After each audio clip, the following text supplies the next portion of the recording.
এ যেন এক খণ্ডহারের চিত্র। কতগুলি কঙ্কালসার আবাসন পরিত্যক্ত অবস্থায় পড়ে আছে বছরের পর বছর। সরকারি আবাসন কুঞ্জবন টাউনশিপ কমপ্লেক্সেরই এই চিত্র ধরা পড়ল নিউজ নাওয়ের ক্যামেরায়। আনুমানিক ৩৫ বছর পুরনো এই সরকারি আবাসন, তবে ন্যূনতম রক্ষণাবেক্ষণের অভাবেই জরাজীর্ণ অবস্থায় কোয়ার্টারগুলি। বারবার অভিযোগ জানিয়েও কোনো সুরাহা হয়নি। ভুগতে হচ্ছে আবাসিকদের। সমস্যা মেটানোর সামান্য সম্ভাবনাও চোখে পড়ছে না দীর্ঘদিন। ঘরটার পুরা তারা অনেক বছর ধরে মেনটেনেন্স করে না। এই যে সিঁড়ি সব ভাঙ্গা, গেটও ভাঙ্গা, তারা কোনো কাজ করে না, কইলেও কাজ করে না।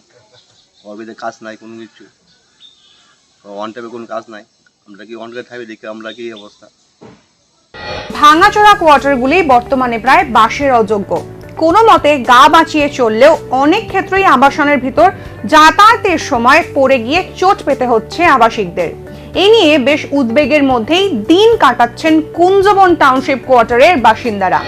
ভাঙ্গাচোরা কিচ্ছু ঠিক করে না, দরজা ঠিক করে না। বোনের মাথার এই দরজা ভাঙ্গা পড়ছে, টুটুট কিনে আমি দিয়েছি, ছোটো পোলারে পাঠাইছি, তারা ঠিক করে দিচ্ছে। এই সরকারি আবাসনে মাত্র ঢিল ছোড়া দূরত্বেই ভিআইপি লেন।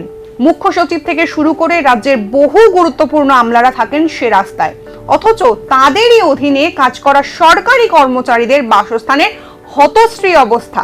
সব জেনেও বছরের পর বছর ধরে নির্বিকার প্রশাসন।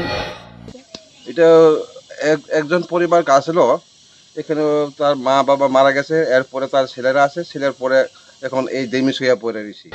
মেরামতির অভাবে ভাঙাচোরা হয়ে পড়ে আছে বহু সরকারি আবাসন, আর প্রশাসনের টেবিলে কর্মচারীদের বাসস্থানের আবেদন ফাইল দিনের পর দিন বেড়েই চলেছে। নির্বিকার ঔদাসীন্যে এই চরম দুর্দশার অবস্থা দেখেও কোনো ব্যবস্থা নেবে কি রাজ্য সরকার? রইল কোটি টাকার প্রশ্ন। Bureau report, news now.